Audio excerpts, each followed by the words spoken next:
belated Merry Christmas and a Happy New Year to everybody.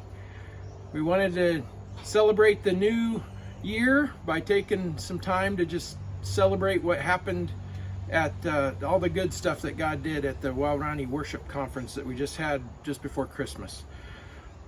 Despite a lot of political demonstrations that were blocking roads to the north of us, we still had over 200 people that were in attendance. Several villages couldn't make it, but we still had 200, and that was kind of a target number for us. We filled the Senta guest house, and according to their own report, the Waorani said they fellowshipped and ate until they were full. And they were talking about both spiritual and physical food. The Waorani planned and ran the entire conference, so we had a group of women and men who were cooking. Some of them took it upon themselves to actually do laundry for some of the attendees. They cleaned the bathrooms when they needed it. They'd made sure everybody was really comfortable and content.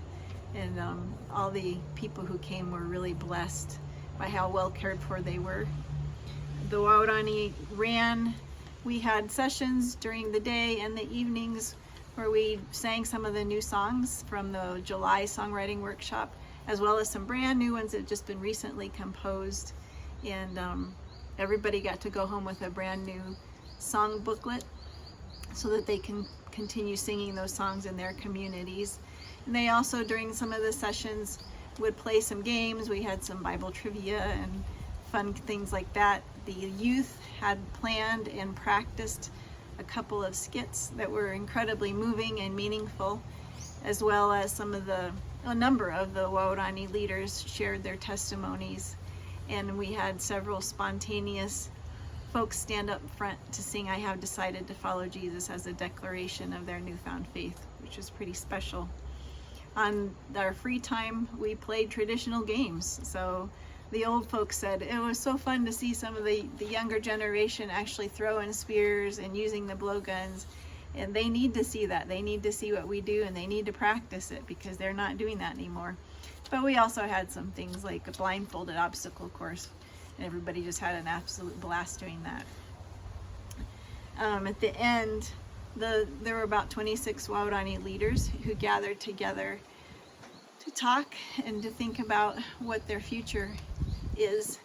And one of the things they said to us was, this was the first time we had space to lead, space to share our testimonies. We never have done that before in a conference. It was always run by somebody else. And it meant a lot to them. And they took the bull by the horns and said, so now we are going to plan together for 2025 how we can reach our own people. We were just incredibly moved and blessed because when we came down here in 1999, our task was to listen to the Waorani Church and to do as they ask.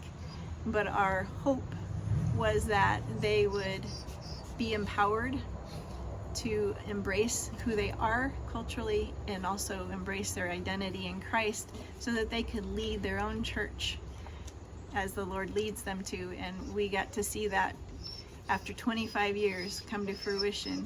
We saw some of the Waorani leaders put on mantles of authority and walk in it boldly. We gave them a little chance and they took it and ran, so we're going to be running behind them to keep up. We're really excited and we're really, really thankful to the Lord for everything He did. And thank you to all of you. Without you guys, none of this would be possible. You've been with us on this journey for a long time, and this success is part of your success too. You guys have been a big part of it. Thank you for your generosity, for all those who gave, those who prayed, those who have just journeyed with us throughout the years. It's just such a blessing to finally see some tangible evidence of the Waorani taking the reins and stepping it out in a powerful new way. So thank all you guys as well for your part in this. And thank you, Heidi and Glenn. You guys are awesome servants.